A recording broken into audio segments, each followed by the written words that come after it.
biar nunjukin kalau cewek juga bisa bayar, nggak cowok doang. Halo semuanya, welcome to Rasa Podcast bareng Sarah dan Asya.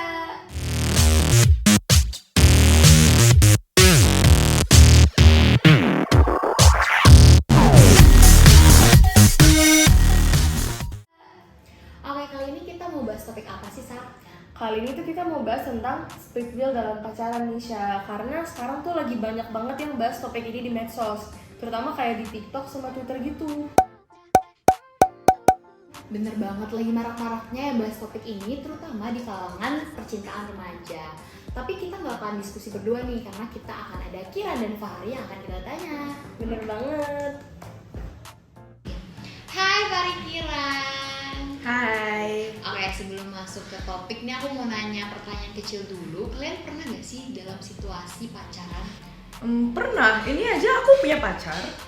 Saat ini aku juga sih lagi ada pacar. Oke, pas banget sama topik kita kali ini, yaitu split bill dalam pacaran. Nah, aku mau nanya nih, pandangan kalian setuju gak sih split bill dalam pacaran? Tapi terutama nih, pertama dari first date nih, gimana? Kalau menurut aku pas first date itu lebih baik kalau cowok yang bayar ya.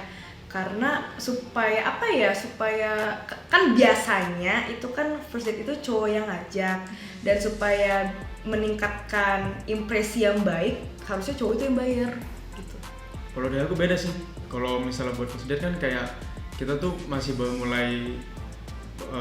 memulai hubungan itu, jadi kayak masih harus split bill dulu sih. Oke, cukup berbeda ya pandangannya. Nah, tadi kan udah dalam first date, gimana kalau hubungan selanjutnya, pacaran yang udah berapa lama gitu? Apakah tetap split bill, apa mau ganti-gantian, atau gimana? Kalau dari aku sih, kalau udah hubungan yang panjang gitu ya, udah hubungan panjang, itu lebih ke cowoknya sih. Soalnya kalau kayak di lingkungan aku juga, teman-teman tuh kalau misalnya udah punya pacar yang udah lama gitu, pasti kalau jalan-jalan tuh pasti cowoknya bayarin. Nah kalau aku beda nih, kalau aku ya kalau sudah pacaran lama split bill aja, atau enggak kadang cowok yang bayarin terus nextnya cewek yang bayarin.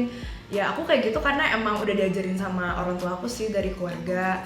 Karena ya sebagai cewek gitu ya, jangan ngarepin cowok mulu yang bayarin, kita juga harus ada harga dirinya lah gitu. Kalau dari keluarga aku sih. Tapi kalian tahu gak sih kalau sebenarnya pendapat kalian tuh gak ada yang salah?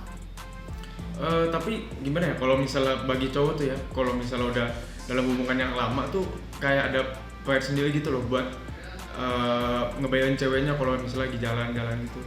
Tapi yang enggak juga nggak sih, maksudnya kalau misalnya udah lama gitu ya, ya masing-masing aja ya, biar nunjukin kalau cewek juga bisa bayar, nggak cowok doang, kesetaraan gender gitu. Bentar, gini. Jadi pendapat kalian itu masing-masing valid karena ada teorinya tahu, namanya tuh teori standpoint. Oh iya, aku pernah denger deh. Kalau nggak salah namanya George Hegel, tahun berapa ya? 1800-an? Benar, lebih tepatnya tahun 1807. Terus dikembangin oleh Sandra Harding pada tahun 1986. Selain itu, teori standpoint juga diadopsi ke dalam kajian ilmu komunikasi oleh Julia T. Wood dan dikaitkan dengan perspektif feminisme oleh Nancy Hartzog. Oh, jadi teori standpoint itu sebenarnya apa sih? Teori standpoint ini itu berasumsi bahwa keadaan lingkungan sosial kalian yang berbeda-beda sejak kecil itu menghasilkan persepsi realitas sosial dan pandangan yang berbeda juga terhadap cara kalian memandang dunia. Oh gitu, makanya kita beda ya. Terus yang mempengaruhi pandangan itu apa? Nah, ada beberapa konsep teori standpoint yang bisa mempengaruhi pandangan kalian berdua nih.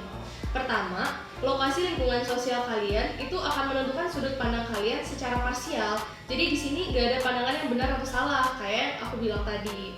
Kedua, ada situated knowledge, yang berarti kalian tuh punya pengetahuan berbeda karena perbedaan konteks dan situasi keadaan yang pernah kalian alami. Ketiga, ada sexual division of labor, yang bikin perspektif antara cowok dan cewek itu jadi beda-beda juga. Oh, jadi kayak intinya tuh standpoint itu gimana lingkungan tuh membentuk pandangan kita ke dunia gitu ya? Betul. Jadi makanya pendapat kalian masing-masing itu sebenarnya nggak perlu diperdebatkan karena nggak ada yang benar dan nggak ada yang salah. Oke, asik banget ya, tadi udah bahas tentang split bill dan ternyata pandangan yang berbeda itu nggak ada yang salah ya, kecuali menjatuhkan salah satu pihak. Oke, ya, tadi kita udah ngomong asik juga sama Kira dan Pare. Terima kasih atas waktunya udah mau sharing bareng kita. So, see you in another lesson.